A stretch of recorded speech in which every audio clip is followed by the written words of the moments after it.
नमस्कार, तुम्ही पाहत आहात जनगर्जना न्यूज। आज आपण अन्न व औषध प्रशासन अर्थात FDA ने केलेल्या मोठ्या कारवाईबद्दल माहिती जाणून घेणार आहोत। बनावट औषधांच्या वाढत्या धोक्याच्या पार्श्वभूमीवर FDA ने राज्यभरात व्यापक मोहीम राबवली असून अनेक ठिकाणी धडक कारवाई करण्यात आली आहे। वर्तमानपत्रात प्रसिद्ध झालेल्या माहितीनुसार FDA ने 88 ठिकाणी छापे टाकले असून सुमारे 10 कोटी रुपयांच्या संशयित बनावट औषधांचा साठा जप्त करण्यात आला आहे। ही कारवाई मुंबई, ठाणे, नाशिक आणि इतर काही भागांमध्ये करण्यात आली आहे। तपासणी दरम्यान काही औषधांचे उत्पादन, साठवण आणि विक्रीबाबत नियमांचे उल्लंघन झाल्याचा संशय व्यक्त करण्यात आला आहे। FDAच्या माहितीनुसार अनेक ठिकाणी औषधांचे नमुने तपासणीसाठी प्रयोगशाळेत पाठवण्यात आले आहेत।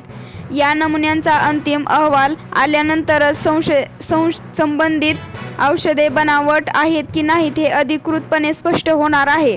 अधिकाऱ्यांनी सांगितले की बनावट किंवा निकृष्ट दर्जाच्या औषधांमुळे रुग्णाच्या आरोग्यावर गंभीर परिणाम होऊ शकतात। त्यामुळे अशा प्रकारांवर कठोर कारवाई करण्याचा निर्णय घेण्यात आला आहे।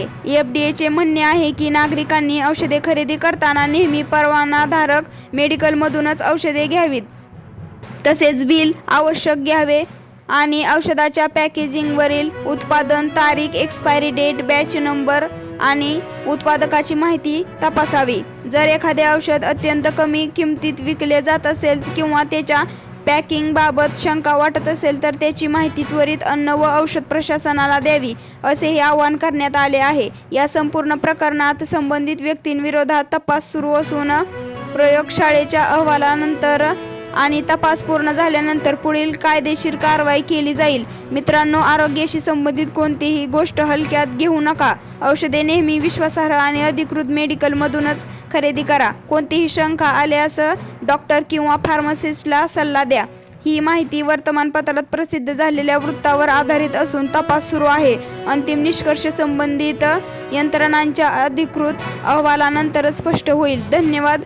व्हिडिओ आवडला असेल तर लाईक करा, शेअर करा आणि अशाच अपडेटसाठी आमच्या चॅनेलला नक्की सबस्क्राईब करा। धन्यवाद।